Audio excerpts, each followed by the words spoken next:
Welcome back, guys, to Wrong Turn Horror. In this episode, I'm sharing 9 true, disturbing stories about haunted house explorations on Halloween night. Asterisk, the place where every road leads somewhere you don't want to go, and every story drags you one step deeper into the dark.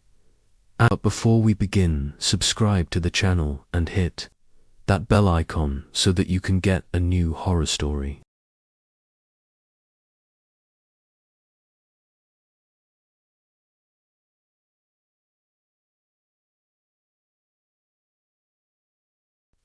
My cousin Wren moved in with me that summer to help repair my grandfather's old house in Western Virginia. The place was barely standing, porch sagging, wiring fried, walls swollen with moisture, and a permanent mildew odor that clung to the air no matter how many buckets of bleach we wasted. We didn't have cable, and the internet worked only if you stood near the kitchen window with your phone angled toward the sky like you were begging the clouds for a signal. By October, we had burned through every movie, every pirated podcast, every scrap of entertainment we could find. We were so bored that even bad ideas sounded like good ones. That's when Wren, scrolling through some hyperlocal message board he somehow managed to load, said, "You ever hear of the Marlowe place?" It was mentioned in a thread full of local rumors, abandoned buildings, forgotten roads, small-town legends. The Marlowe place came up only once, with a single comment: "I wouldn't go near it." No explanation, just a warning. The house had apparently been empty since the early 80s, tucked so far down a gravel path it didn't even show up on Google Maps anymore. The family who lived there, the comment said, simply left one day. No incident, no tragedy, just gone. And over time, the forest swallowed their absence. We had nothing better to do. Wren pitched it like a fun nighttime adventure. Take pictures, explore a little, pretend we were ghost hunters. I didn't like the idea, but I also didn't want to be the guy who chickened out over a bad feeling. We packed light headlamps, a flashlight, Wren's audio recorder, and a crowbar that I brought mostly for psychological comfort. We drove past the last gas station and followed a dirt road that looked like no car had touched it since before either of us was born. When we stopped, we could barely see the house through the tangle of trees. It looked half absorbed by the woods, as if it had tried to disappear on purpose. The porch bowed under our weight, but nothing collapsed. Wren pushed the front door, and it swung open without a sound to Isley, like it had been waiting for someone to walk in. Inside, the air was thick and unmoving. No wind, no animal sounds, no creaking beams, just a kind of dead quiet that pressed against your ears. Wallpaper peeled off in long curled strips. The floors were warped from moisture. Everything smelled like wet dust. There was nothing left inside. No furniture, no pictures, no personal belongings, just empty outlines of a life that wasn't there anymore. Wren narrated everything into his recorder like he was filming a documentary. First floor entry, structural, decay. Smell suggests mold. No sign of recent occupancy. He was joking around, but excited. For him, this was the most interesting night we'd had in weeks. In a hallway closet, he found a stack of photo albums. They were all empty, except one with a handwritten note on the inside cover. October 79th, last autumn, at home. The pages inside were blank, except for stains that might have been water damage or something else. We moved upstairs. 2 of the bedrooms were stripped bare, but the third one, the far back room, still had something inside. A mattress on the floor. No frame, no sheets. Just a stained, sagging mattress that looked older than the house. and the wall above it was covered in drawings. Crayon drawings. At first, I thought they were scribbles. But the longer I stared, the more they resolved. Hands. Dozens of long black hands stretching down from the top of the wall. No arms, just fingers, exaggerated, uneven, twisted. It felt less like someone drew them and more like they had pressed through the ceiling. I told Ren to stop recording. He laughed, thinking I was joking, but I wasn't. The drawings made my skin crawl. It felt like they were still in motion somehow. Ren ignored me and kept narrating. Then he stopped, mid-sentence. "I think someone just went downstairs," he whispered. We hadn't heard a door. No footsteps. No noise at all. But the air changed, pressure shifting like the house itself had breathed under us. I turned off my headlamp. Darkness swallowed everything. From downstairs, a sound broke the silence. BZZZT, short, mechanical, sharp dot. Ren leaned toward the stairwell. "Is that Clippers?" The sound came again. Closer. I took a step back, and that's when we saw him. A man stood at the bottom of the stairs, perfectly still, not startled, not confused, just waiting. His face was hidden in shadow, but his posture was wrong, too rigid, too certain. In his right hand he held something metallic. The flashlight caught enough of it. "Clippers," he flicked them on again. BZZZT. Then he began walking up the stairs, slow, steady, like he'd been expecting us. We backed down the hallway, stumbling into the bedroom. We slammed the door and locked it, not that it would stop anyone determined. "There's a closet," Ren whispered. We squeezed inside. Through the slats in the closet door, we watched the bedroom. The man entered. He was wearing a red Arizona Cardinals jersey. For some reason, that detail hit harder than anything. Something normal in the middle of everything impossible. He didn't look around. He walked straight to the wall of hand drawings and stared at them. The Clippers went silent. Then he said quietly, almost tenderly, "Let me clean it up. Just a little." And he pressed the Clippers to the drywall. He started shaving the wall. Plaster and paint dust drifted down like white dander as he scraped the blades across the drawings. Slow strokes. Over and over. Just a little. Just a little. "Let me clean it up just a little." Something in me snapped.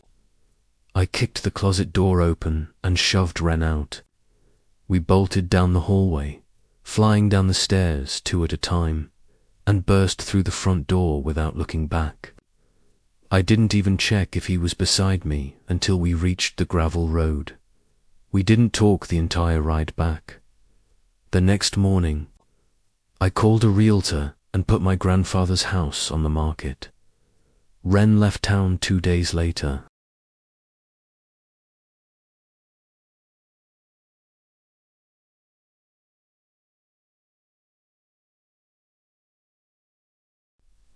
We were out near Wilmer, Arkansas's basically the middle of nowhere.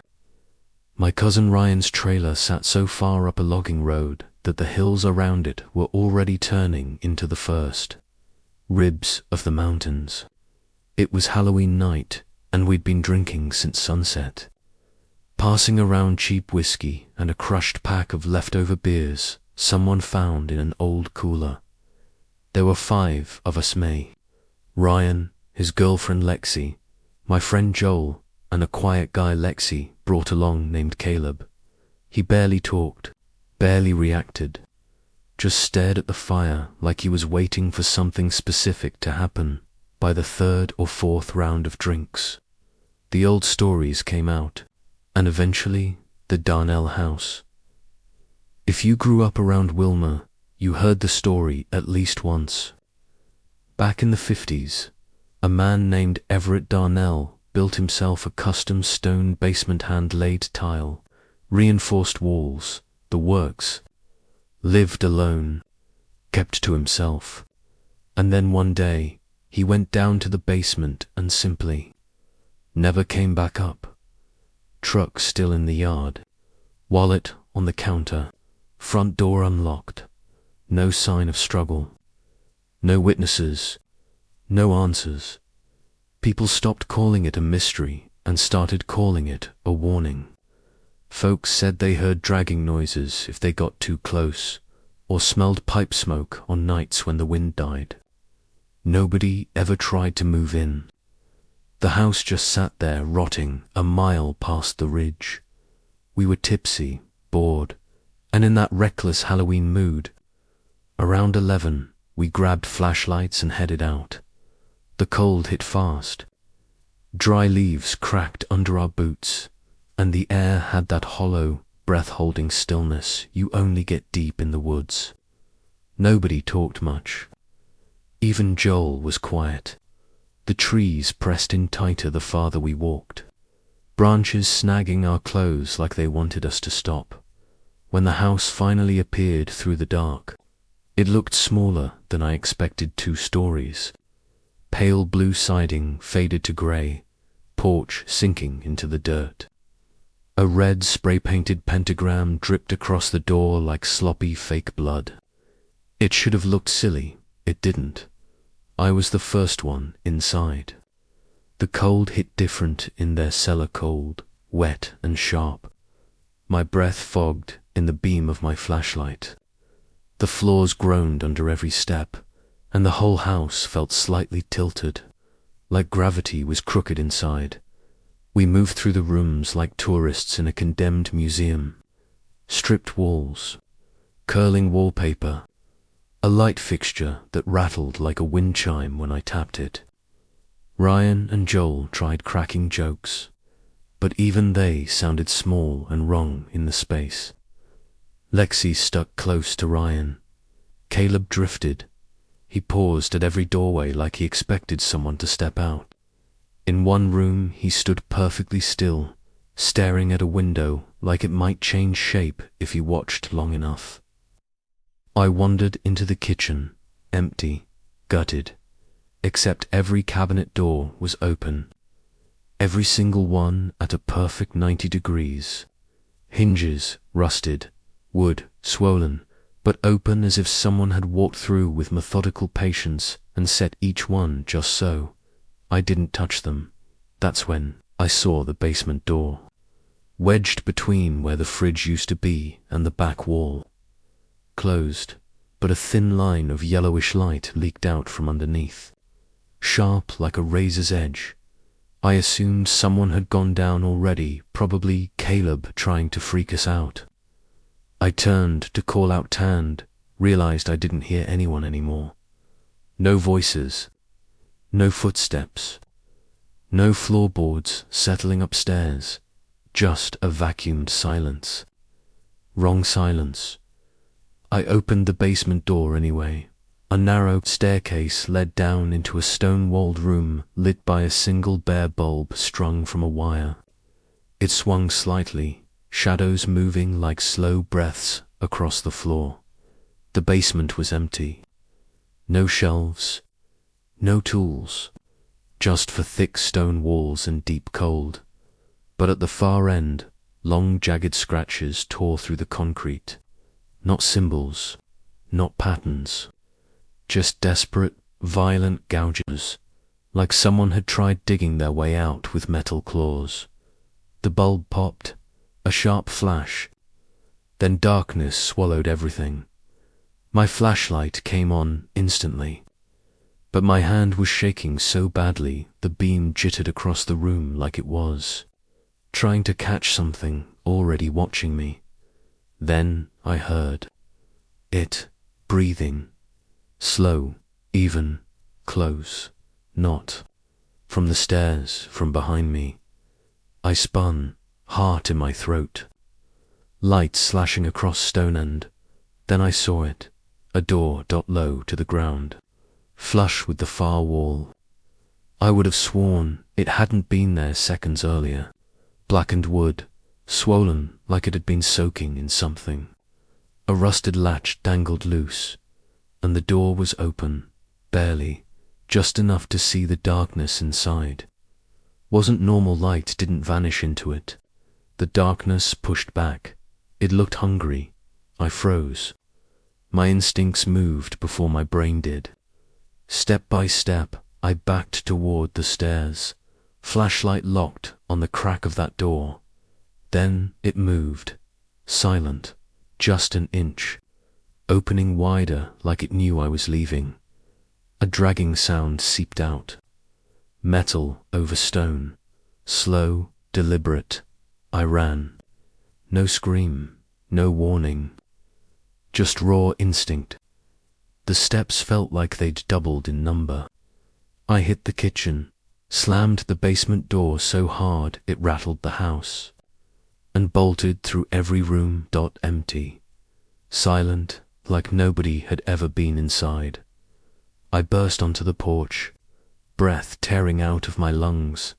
All four of them were standing in the yard, perfectly still, not looking at me, just standing like they'd been waiting there the whole night. What the hell? I gasped, half laughing, half shaking. Lexi was the first to turn. You went in alone, she said. I stared at her. What are you talking about? I was inside for 10 minutes. You guys were right behind me. Ryan stepped forward, slow.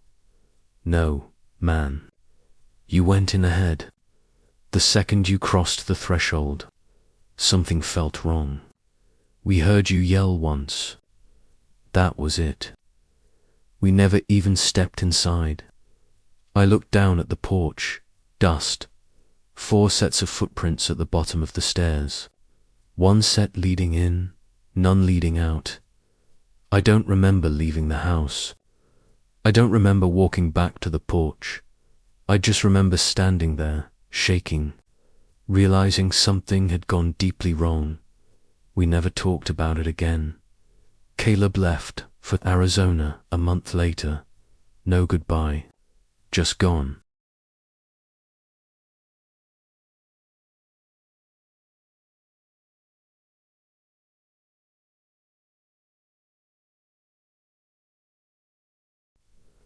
Halloween fell on a Friday that year, and my friend Mason had been buzzing about this plan since Monday.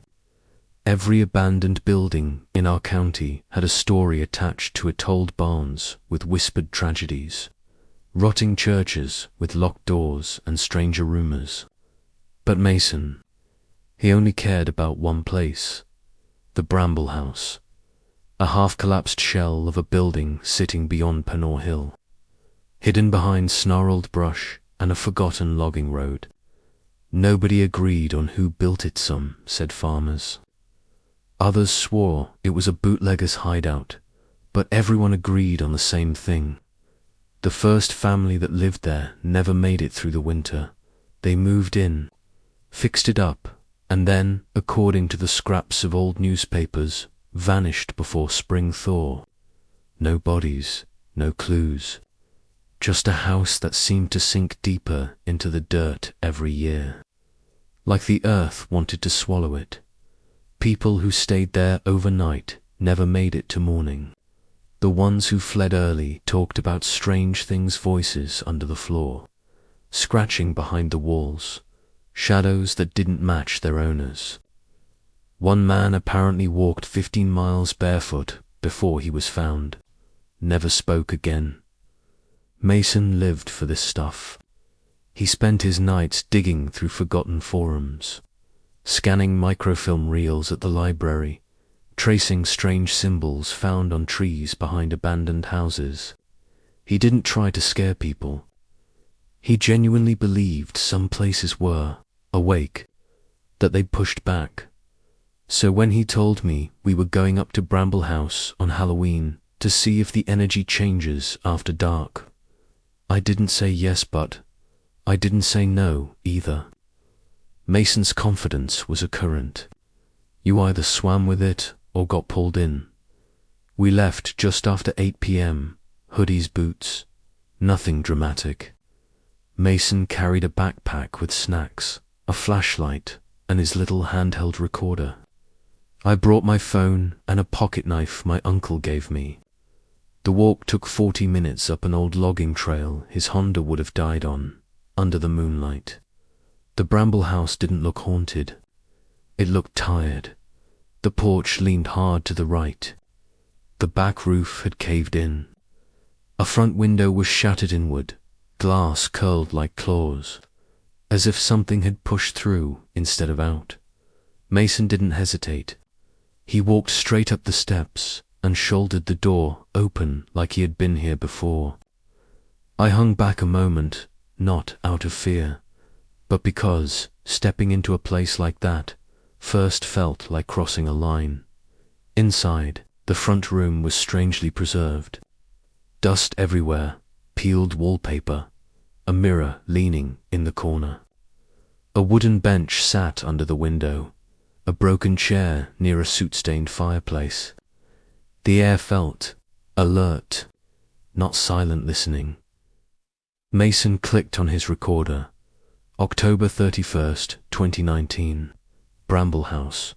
Structural integrity, fair. I rolled my eyes but let him play investigator. After a few minutes, he gestured toward a doorway on the left. You good here? Yeah, I lied. He disappeared deeper inside, flashlight beam flickering across sagging boards. I sat on the window bench, scrolling my phone. The house creaked softly not from the wind, but like something shifting in its sleep. Then I heard it, a laugh, distant, thin, but not. Mason's laugh, more like someone stretching the idea of laughter into something unfamiliar. 10 minutes passed. I called his name. No answer. Called again. Nothing. He'd scared me before. Out from behind a ditch in a ragged wolf. Masks, but this felt different. Forced, designed, like the house wanted me to follow. I stepped into the next room and immediately felt it. Cold. Not a breeze. A temperature that clung to my skin like wet cloth.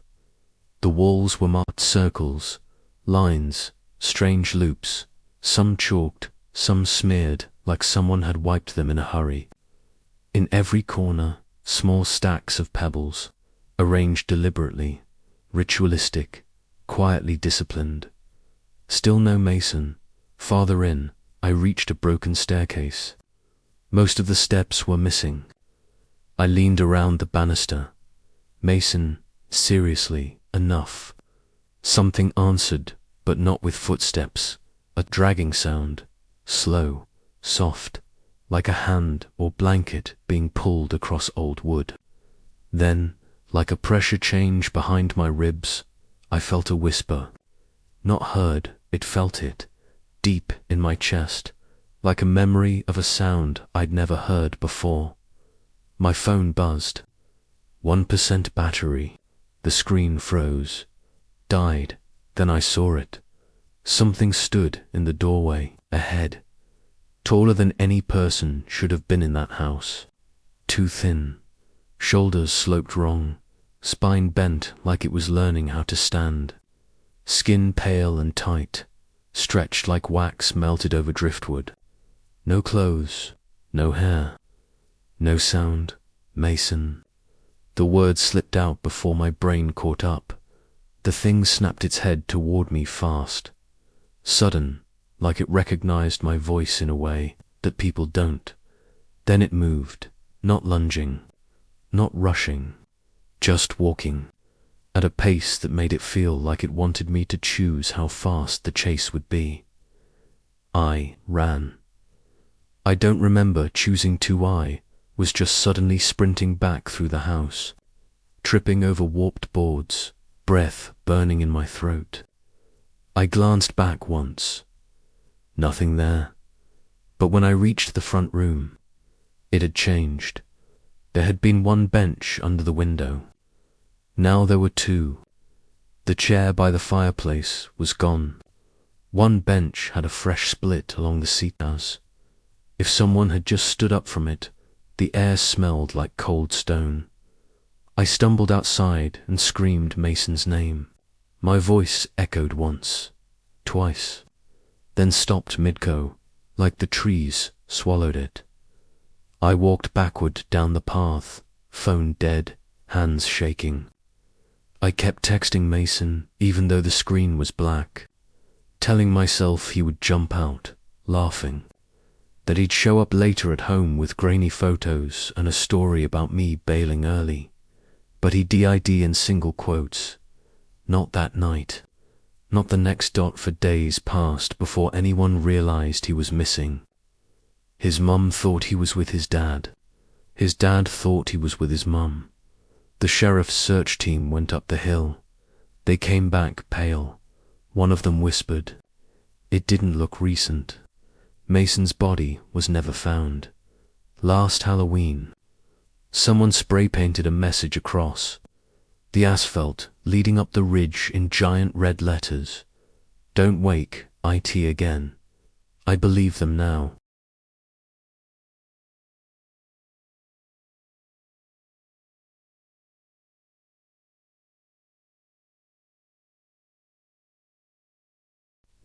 Halloween night wasn't supposed to be anything special that year. Just me, Logan, and Drew, 3 seniors, drifting through that strange stretch of time when life feels wide open and temporary at the same time. We weren't into trick-or-treating or parties. Our thing was exploring places we weren't supposed to be, abandoned train yards, condemned motels, forgotten shacks swallowed by the woods. This year, Logan said he had something better, a house out in the hills, completely not on any map, not even the old government ones. His cousin's ex had hiked out there once with a guy who did trail maintenance. According to him, the family who lived there packed up and left overnight in the mid-80s after their youngest kid drowned in a well behind the house. They left everything: furniture, clothes, food still rotting in the fridge. That was enough for us. We left around 9:30, driving 40 minutes past Silver Creek until the road thinned into gravel, then into something barely wide enough for a bicycle. Logan parked beside a splintered trail marker that looked more like a broken branch than a sign. The rest we did on foot. The climb was brutal steep, overgrown, thorns dragging at our jeans. But when the trees finally thinned, we saw it. The house, not large, but wrong. Like the earth had shifted beneath it and the whole structure slouched to one side. The wood looked sun-bleached and brittle, shingles hanging off like loose teeth. The porch sagged in the middle and one support beam was cracked clean through. There wasn't even a door, just an empty frame with splintered wood where the knob used to be. Logan nudged it. The doorless entry swung inward like it had been waiting for us inside. The smell hit first: thick, stale rot, the kind that only grows in places time stops. It was colder, too, not freezing, just off. Like the house was a few degrees behind the rest of the world. Furniture was still there, draped in grey sheets. A spiral staircase leaned sharply left, groaning with each breath of the house. We split up to explore in the kitchen. Dusty plates sat in the sink, one of them cracked neatly in half, as if sliced. Cabinets gaped open like someone had torn through them in a panic. The living room was worse. A collapsed fireplace choked with broken bricks and burned photo frames. In the next room, a study. Maybe everything was stripped except for a torn rug and a pale blue rotary phone sitting dead center on the floor. It wasn't plugged into anything, but the cord was wrapped tight, like someone had dropped it only moments ago. Drew noticed the boarded-up window next. Fresh nails hammered in from outside, new wood over old. But inside, the glass was shattered outward. Something had forced its way in. Upstairs was worse. 3 rooms. The first, empty. The second, half a collapsed dresser and mouldy floorboards. The third, different. The door was almost closed. Logan pushed it gently. A single wooden chair sat in the center of the room. Nothing else. On top of it, perfectly folded, was a black hoodie, clean, untouched. No dust. Thought this place was abandoned. I whispered. Logan didn't answer. That's when the air changed. It didn't get colder. Went still. Unnaturally still. Like the whole house stopped breathing. Then we heard it. A dragging scrape from downstairs. One step, another. Slow, deliberate. Bree's eyes went wide. That wasn't wind. We backed into the second room, crouching behind the broken dresser. I tried to steady my breathing. It didn't matter, my heartbeat was too loud. Then came the whistle.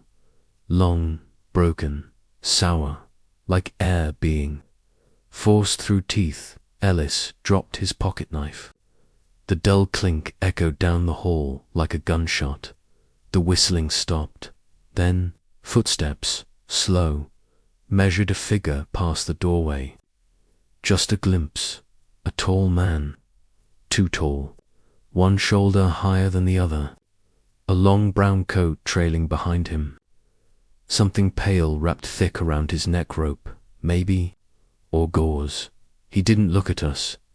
He walked into the room with the chair. The door creaked shut behind him. Ellis stood. Bree grabbed his arm, hissing for him to stop. He did. He pushed the door open. The room was empty. The chair was empty. The hoodie was gone. Sitting neatly on the seat was Ellis's pocket knife. We didn't say a single word. We ran down the stairs, through the hall, out the door, into the trees. Branches tore at our jackets as we sprinted blindly through the dark. My lungs burned. My legs shook. We didn't stop until the forest spat us out onto the sidewalk beside the gas station. Back at Bree's house, Ellis swore he never told anyone. He promised. He said the knife wasn't his anymore. Whatever had walked into that chair took it. The next night, I dumped my trick-or-treat candy onto my bedroom floor, sitting right on top. Clean, sharp, and perfectly folded was Ellis's pocket knife. I threw it in the dumpster behind the hardware store the next morning and the next Halloween. I refused to go anywhere near Silver Creek again.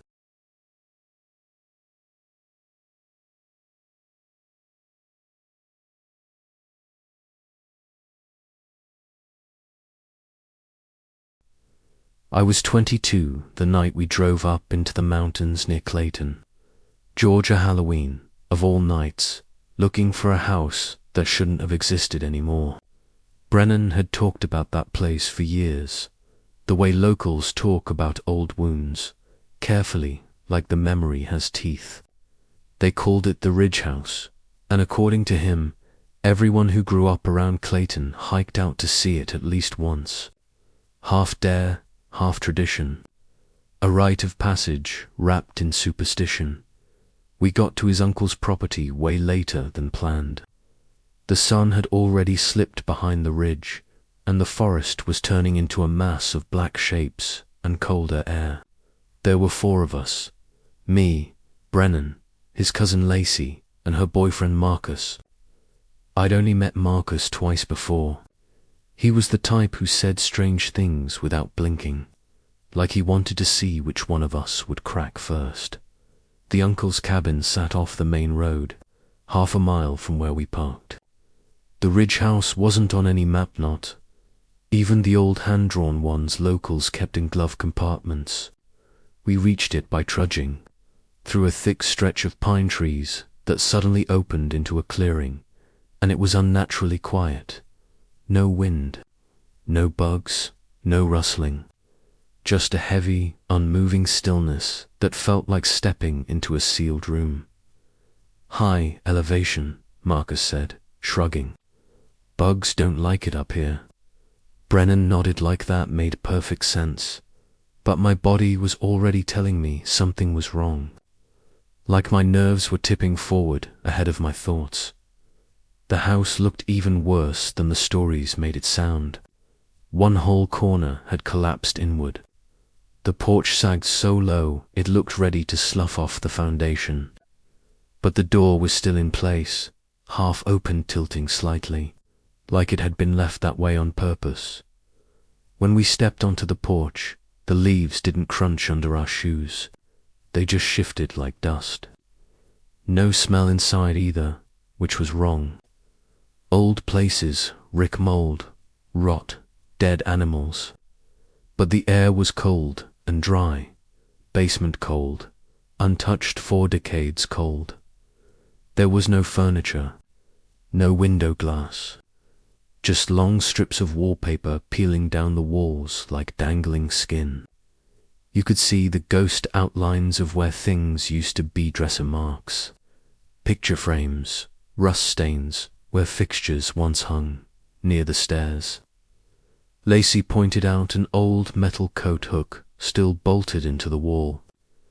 It was carved into the shape of something, not deer, not wolf, something caught between the 2 long snout, curled horns, too many teeth.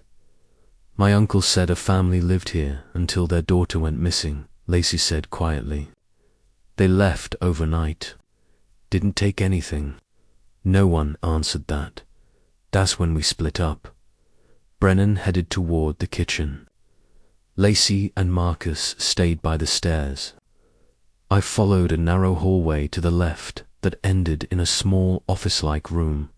The floor creaked. Just once beneath me, and then my phone started glitching. Full bars. Nothing working. Messages frozen. Camera dead. Screen stuck on restart. Then I noticed the rectangle on the wall, a faint, clean outline where a painting must have hung. The longer I stared at it, the tighter my chest felt. Not panic. More like being pulled forward by gravity. I blinked and she was there. A woman, back turned. Brown dress, short black hair, as clear as if someone had switched her on. Then she was gone. The room settled again, until I noticed the trapdoor, a perfect square cut into the floorboards. 3 feet wide. The wood looked dry enough to crumble if you breathed on it. But it didn't, and across the trapdoor, faint but undeniable, was a chalk symbol, circle crossed through several times, not random, not decorative. A warning. I tried calling for Brennan, but the house swallowed my voice. My ears popped suddenly, like we'd shot up a mountain. I stepped forward just enough to get 1 foot on the trapdoor, and every instinct in my body screamed, "Don't." Then I heard Brennan calling from somewhere else in the house. Far, muffled, like his voice had to travel through dirt to reach me. I backed out fast. The pressure lifted the second my shoes touched the hallway. I found Brennan standing beneath the stairs, staring upward. Lacey and Marcus were gone. I said his name twice before he finally turned. "They went up," he whispered, "but they're not up there." His voice sounded wrong thing, stretched out. We climbed the stairs anyway. The upstairs was a long hallway, 3 open rooms on the right. The first was empty. The second had wallpaper strips fluttering as though someone had just brushed past them. The third room, the floor was covered in footprints, dozens of them, all small, all barefoot. They started at the far wall, crossed the room, looped back, over and over, but there were no prints leading out. That's when we heard Lacey's voice, not screaming, talking, soft, calm, like she was telling someone a bedtime story. It wasn't coming from the rooms. It was coming from below us. The floorboards were warm under my shoes. There, in the crawl space, Brennan said. I didn't wait. I ran, back down the stairs, through the hallway, into the office. The chalk symbol on the trap door was smudged now. I don't remember kneeling. I don't remember deciding anything. I just opened it and climbed down. Only it wasn't a crawl space. It was a chamber, 10 feet across. Brick walls, dirt floor, and a single light bulb dangling from a white blowing, even though the house had no power. Lacey stood in the far corner facing the wall. Marcus stood beside her, eyes closed, perfectly still. The ground felt uneven beneath me, like everything sloped downward toward the center, like the earth itself was leaning. I touched Marcus's arm. He collapsed instantly, dead weight, like a puppet with its strings cut. Lacey turned slowly. You're not supposed to be down here, she whispered. Something behind me shifted. I felt it in the air, just a displacement of space, but I did not turn around. Then Brennan dropped down behind me. He didn't say a word, just walked straight to the far wall, knelt, and started digging with his bare hands. Dirt flew, his fingers tore, blood soaked into the floor. He didn't even flinch. Lacey screamed. That broke everything. She bolted for the ladder. I dragged Marcus up after her. I didn't look back. I didn't check if Brennan followed. He didn't. We ran until the clearing broke open into the road. We didn't stop until we reached the gas station near the highway. Lacey threw up in the gravel. Marcus mumbled about the woman beneath the house. Neither of them made sense. We called the sheriff. We gave them the location. We didn't give them the truth. The search team reported that the crawl space had collapsed years ago. No chamber, no ladder, no open space at all, just packed dirt. Brennan wasn't there.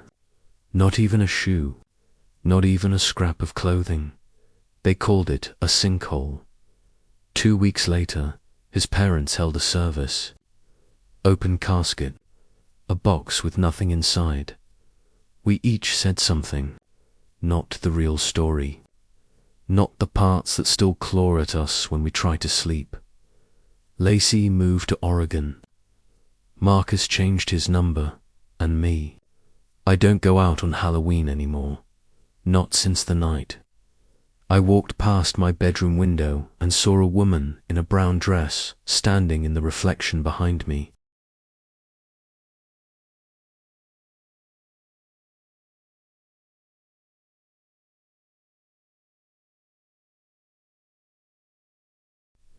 People in Smithsburg, Maryland never talk about Hatcher Road the way they talk about other forgotten country roads.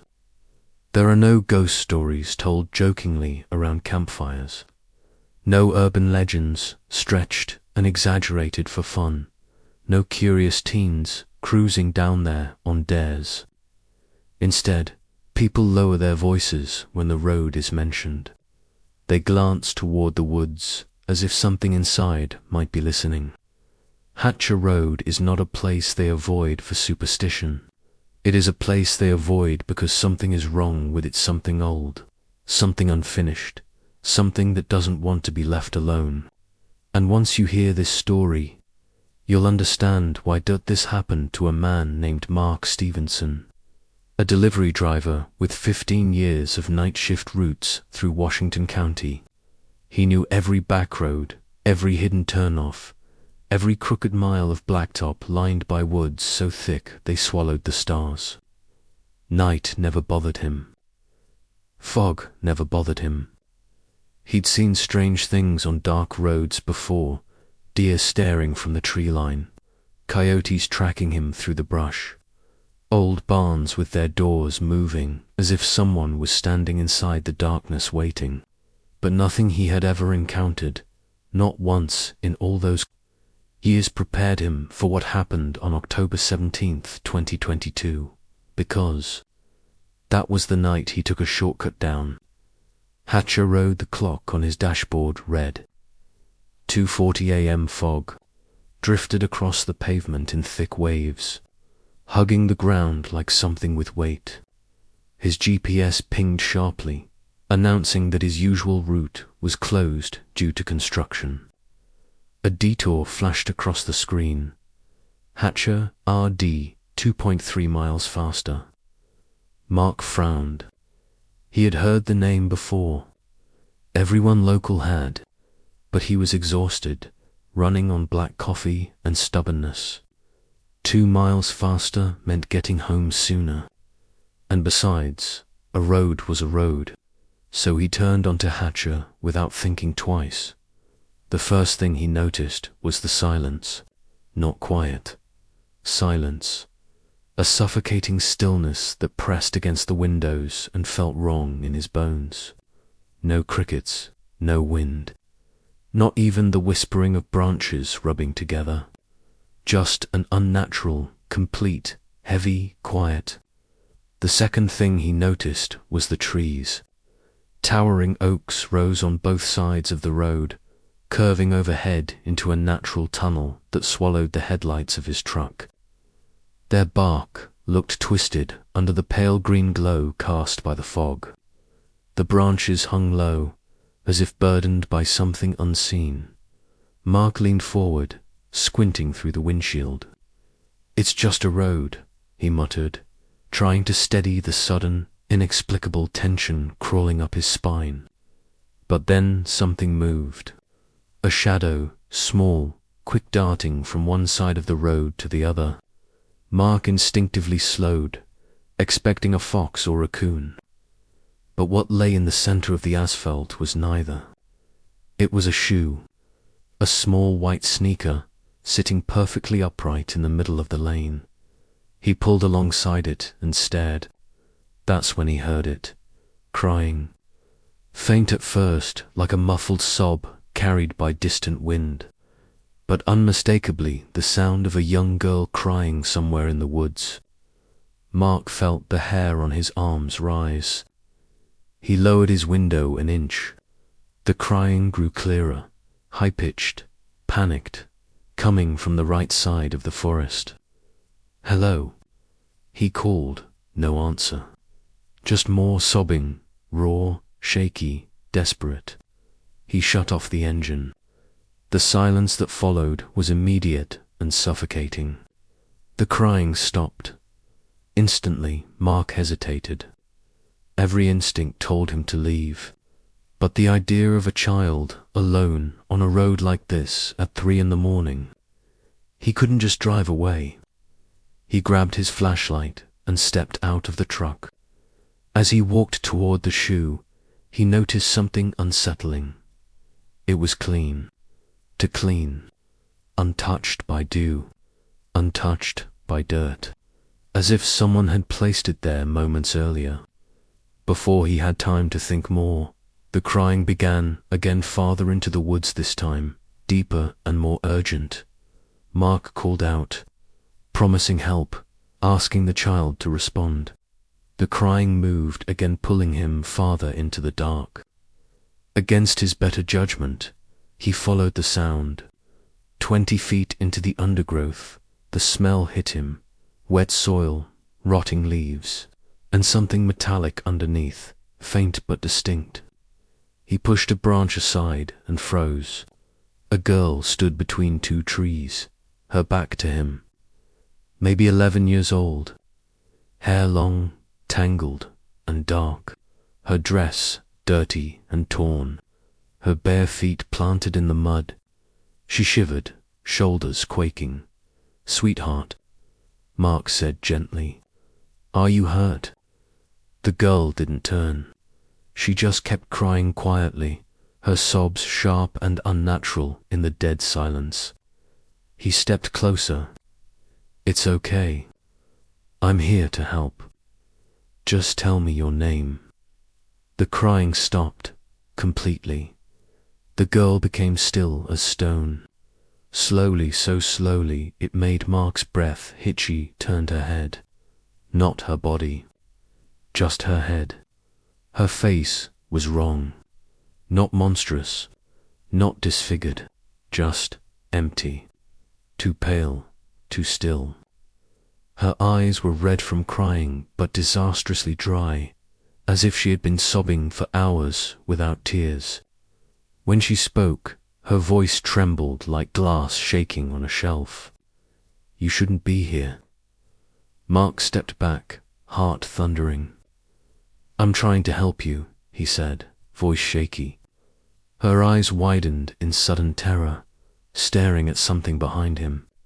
"He's coming," she whispered. "Please don't let him take me again." A wave of cold dread ripped through him. He turned, sweeping the flashlight in every direction. Nothing, just trees and the suffocating fog. When he spun back, the girl was gone, vanished. Mark stumbled backward, calling out, begging her to answer, but the woods gave him nothing. He scrambled back to the road and froze. His truck was no longer where he left it. It sat 30 feet farther down the road, headlights on, engine running, as if it had moved on its own. Mark sprinted toward it, threw himself into the seat, locked the doors, and floored the accelerator, desperate to get away. But as the road curved left, his headlights illuminated something dead ahead. The girl, standing in the center of the road, facing him, expressionless. Mark yelled, jerked the wheel, and lost control. The truck skidded, slid off the asphalt, and crashed violently down an embankment. Darkness swallowed everything. He woke in a hospital, disoriented and aching. A state trooper stood beside his bed. "You're lucky," the officer said. "Your truck rolled." Mark asked about the girl, whether she was found, whether she was hurt. The trooper exchanged a look with the nurse. "What girl?" Mark insisted, explaining her dress, her bare feet, her crying. The trooper sat down and spoke quietly. "You're not the first person to report seeing a girl on Hatcher Road." Mark felt himself go still. The trooper explained that 28 years earlier, an 11-year-old girl named Hannah Pierce had gone missing from that exact stretch of road. The only thing searchers ever found was her shoe. Her body was never recovered. "She shows up," the trooper continued. "People hear her crying. Some see her. But every time someone gets out of their vehicle—" He paused. "There's an accident. Every single time." Mark stared at his hands as the memory of her face, her empty, tearless eyes burned into him. "She said someone was coming," he whispered. "Someone who took her." The trooper stood slowly. "Locals don't fear the girl," he said quietly. "They fear whatever she's running from." Mark quit night driving not long after. He avoids Smithsburg completely now. He still dreams of the woods, of her voice trembling as she warned him not to let him take her again. And sometimes, late at night, drivers on Hatcher Road report hearing things in the fog. Footsteps, sobbing, a girl's voice calling for help. Some even claim to see her standing quietly between the trees, staring at passing cars as if waiting to see who will stop. But if you ever find yourself alone on Hatcher Road and you hear a child crying, don't go into the woods. Don't look for her. And whatever you do, don't stop the car. Because the girl is not the danger. It's the thing chasing her.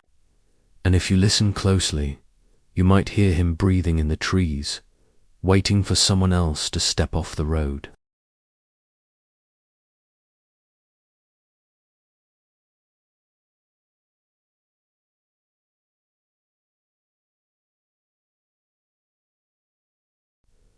Ridge and I were both 20. The Halloween night, we drove out to that dead little mining town in the Appalachian foothills. The kind of place that doesn't show up on modern maps, and probably shouldn't. He was my cousin. 6 months older, but 20 years, braver or dumber, depending on how you measure courage.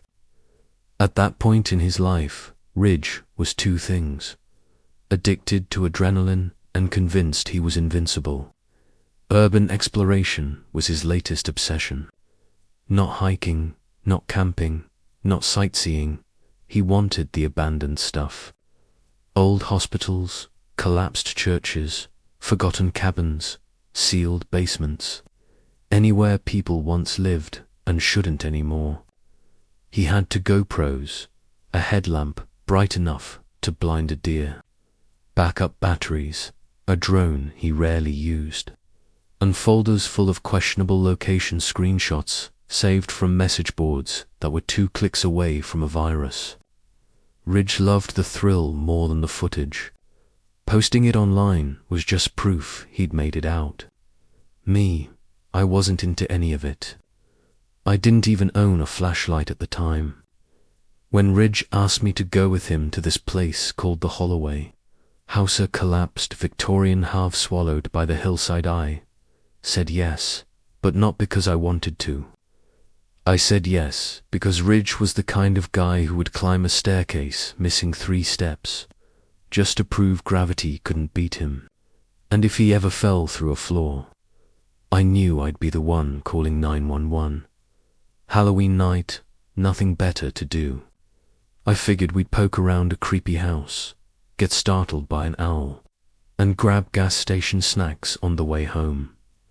The drive took almost 3 hours, longer than the online directions promised. The deeper we got into the mountains, the worse the roads became: potholes big enough to eat a tire, curves that twisted like a drunk had drawn them, and long stretches where trees pressed in so closely it felt like driving through a tunnel made of bark. At some point, my phone lost service and never came back. Ridge laughed like it was proof we were going the right way. Authentic, he called it. The town's name was something like Grage or Granger, nobody really remembered. It had officially died sometime in the 1970s when the mine shut down. We found a tiny pull-off, just wide enough for his car, near a bent, broken gate that might have once been an entrance to something meaningful. The sun was dipping behind the hills, giving the world that blue-grey, heavy-shadowed look where everything feels older. As soon as we stepped out, I noticed how quiet it was. Not peaceful, quiet and natural quiet. No birds, no insects, no wind, just stillness. The trees didn't sway. The leaves didn't whisper. Even our footsteps felt too loud. Ridge was unfazed.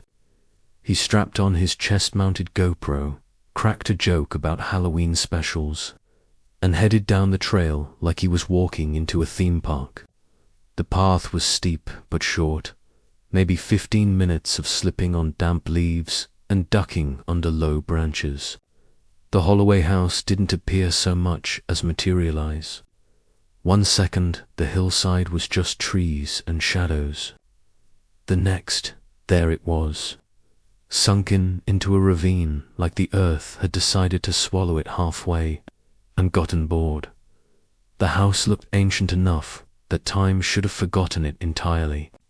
A sagging Victorian with a roof caving in on one side and the second floor crushed inward, as if something massive had landed on it decades ago.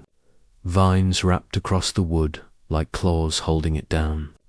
Most windows were smashed or missing entirely, just jagged frames and hanging glass teeth. The porch was listing so hard to the right it looked like one sharp breeze could fold it like paper. Ridge whispered, beautiful, as if he were staring at a cathedral. We circled the house, stepping over rotting boards and twisted roots. The closer we got, the heavier the air felt, like humidity, but colder. Wrong, The front door barely hung on its hinges. Ridge gave it a light kick, and it swung open with a long, groaning sound that rose and fell like it was breathing. I remember freezing, expecting something living inside to come charging out. But nothing moved. Inside, the smell wasn't mold nut quite. It was wet dirt, old wood, and something sour beneath it all. The kind of scent you get from a cellar that hasn't been opened in 50 years. The floors were soft, bowed inward, and the wallpaper peeled back like curled fingers. An iron stove sat rusted and cracked in the corner. Broken chairs rested where they had collapsed decades earlier. Everything looked as though it had melted slowly over time. Ridge wandered deeper with his camera, narrating like he was filming an upbeat documentary. His voice echoed strangely through the empty rooms. I stayed near the entrance. Something about the air felt rhombic, humming faintly. Not a literal noise, but a vibration you feel in your teeth. After a few minutes, Ridge made his way to the staircase.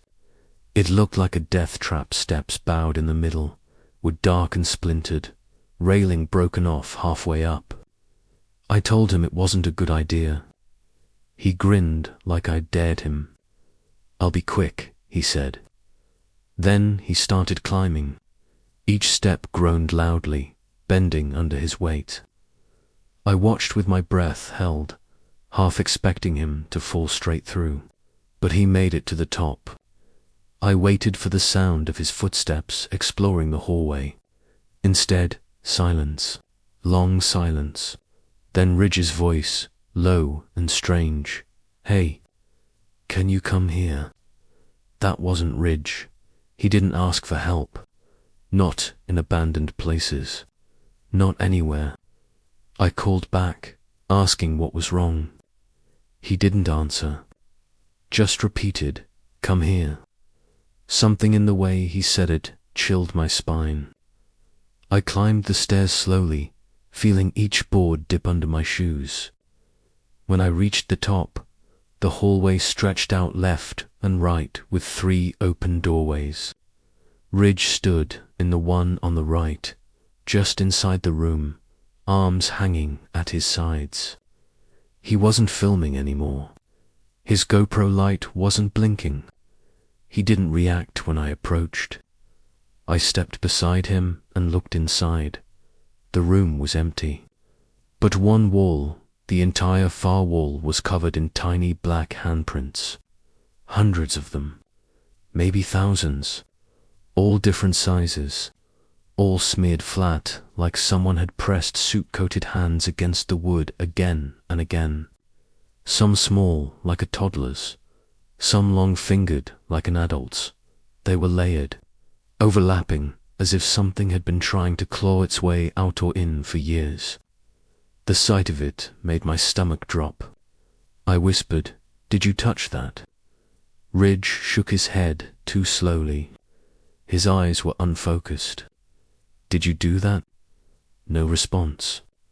The wind pushed gently through the broken window, but none of the handprints moved. They were dry, dead.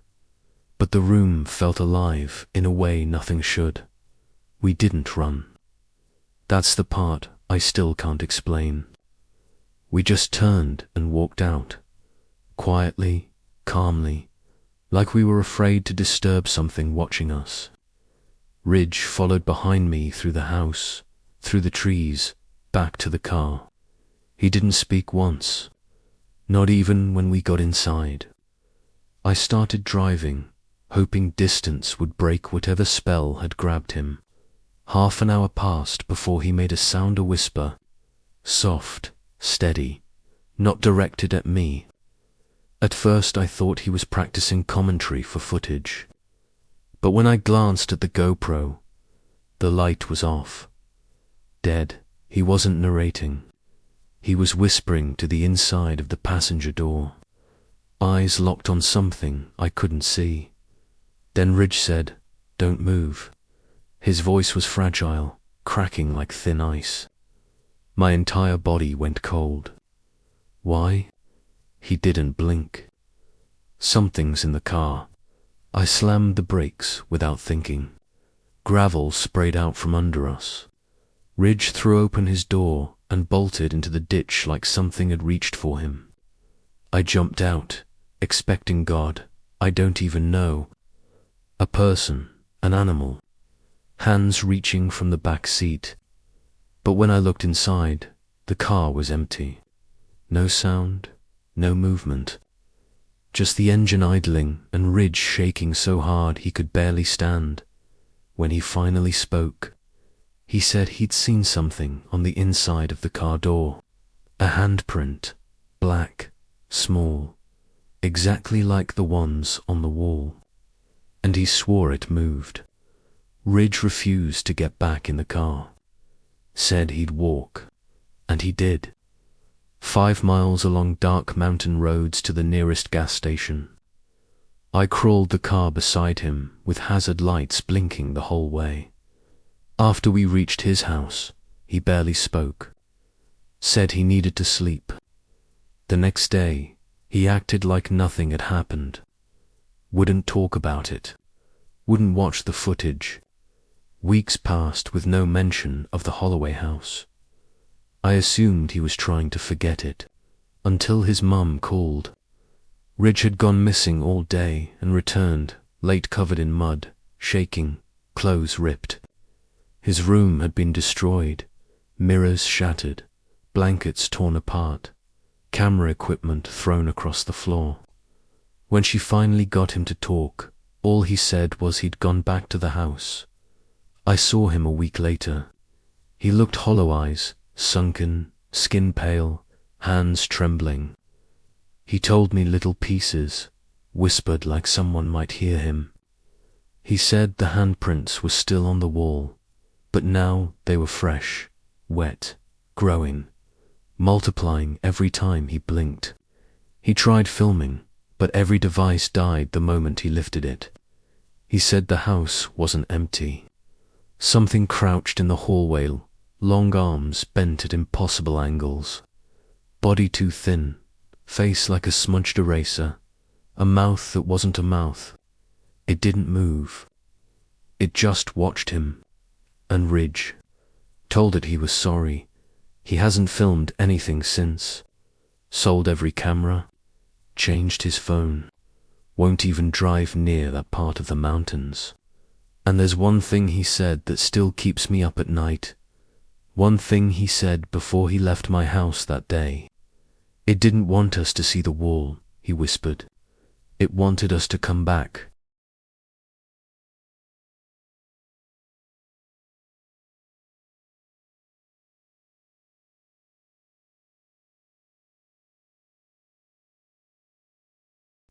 That Halloween, my cousin Jalen talked me into driving down from Cincinnati to check out a place he was renting in eastern Kentucky. And at first I should have said no, but Jalen has a way of bulldozing your better judgment into dust with a grin and a pair of boots that look ready to stomp through anything.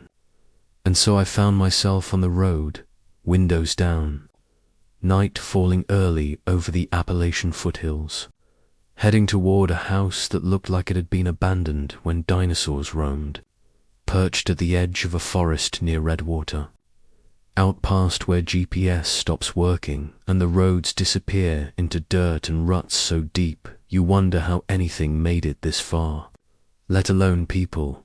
And the closer we got, the more the forest seemed to lean in. The trees pressing toward the car like they had waited decades for something to drive under their branches. The shadows stretching into crooked fingers over the gravel. And Jalen kept laughing at the dark, laughing at the quiet, telling me how much freedom there was in a place without neighbors, without cops, without rules, like it was a paradise carved out for mischief. Beer, Bluetooth speakers, firewood and weed. And I should have felt safe, I suppose. But the way the wind slithered through the hills felt wrong, sharp and biting. And when we finally reached the house, I realized immediately why the rent was so cheap. It wasn't a house. It was a skeleton of a house, sagging roof, windows cracked and crooked, siding peeling off like it was trying to crawl away from the frame. The porch leaning so hard it looked like it might collapse if you so much as breathed on it. And yet Jalen was already bounding up the steps like a kid at Christmas. Flashlight in hand, calling back, "You coming or what?" And I hesitated, beer and adrenaline mixing in my veins, trying to summon courage I didn't have, but followed anyway. Each step on the porch groaning as if the house was alive and resenting our presence. And the moment we stepped inside, the smell hit, wet wood and rot, sourness underneath that I couldn't identify. A smell of everything that shouldn't have been wet, a smell that seemed to curl in my lungs and settle. And the floorboards flexed beneath our weight with a protest, popping and creaking, and I had to remind myself to breathe, while Jalen swung the flashlight like a baton, narrating like a documentary host who didn't realize he'd wandered into a nightmare, pointing out peeling wallpaper curling like strips of skin, weird dark stains on the ceiling that looked like shadows had dried there, wires dangling from where lights and fans and things used to hang. And I kept waiting for a raccoon, a possum, anything to scuttle out from behind a corner. But there was nothing alive in the house. Just the scent, the shifting air, the oppressive silence, the sense that the walls themselves were waiting for us to step wrong. And then we found the staircase, narrow, steep, looking brittle. Each step a question mark of whether it could hold our weight. And Jalen stepped first, muttering jokes I didn't laugh at. The stairs groaning under him, the air growing colder, heavier, like it was trying to push us back, and then a thud echoed from somewhere down the hallway, dull and heavy, but not a crash, like something had fallen. Or landed, or was waiting to land, and Jalen whispered, "Wind," but I knew it wasn't, because the sound repeated, measured, deliberate. And the shadows seemed to twitch at the edges of the flashlight beam as we crept up the stairs, each step making the floor shiver under us until we reached the top. A dark hallway with one door at the end hanging slightly open, and my gut tightened, screaming no. But Jalen didn't hesitate. He pushed the door, the beam cutting through the dust like water, and inside. The room looked like a child had once lived there. Cartoon wallpaper peeling in long strips, books rotting on the floor, a rusted bed frame sitting in the center like a monument, and then I saw it. For deep parallel gouges above the window, wide and uneven, deliberate in a way no animal could manage. And before I could speak, Jalen froze, hand on the bed, whispering, "There's something on it," and I looked, forcing my eyes toward the center of the frame, and saw a fawn, or at least what had once been a fawn, curled neatly, impossibly, its legs folded wrong, its body smooth and featureless where its face should have been. No eyes, no snout, no mouth, just blank fur stretched tight over its skull. A silent erasure, and I couldn't move, couldn't breathe, couldn't blink. And Jalen whispered, "What the hell?" But his voice barely made it past the thick air. And then the floor creaked, once, twice, 3 times, beneath our feet, above the room. The boards shifting, groaning, and suddenly the flashlight went out, plunging us into darkness so absolute it pressed against my skin.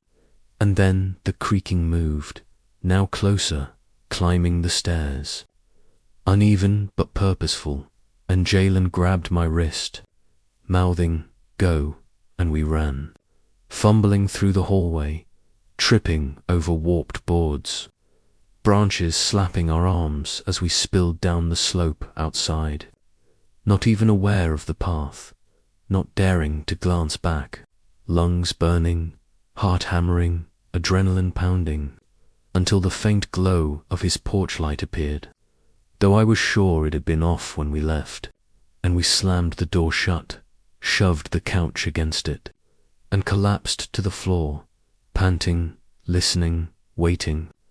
The world outside, alive but silent, waiting with us, and I realized in those minutes, shivering in the dim glow of dawn breaking through the cracks in the walls, that we had seen something that didn't belong in this world, something deliberate, patient, hungry in a way that was calm and knowing, and we didn't speak of it, didn't laugh, didn't even really look at each other, just nodded and agreed silently, like conspirators, that some things are meant to be left unacknowledged, untouched, unremembered.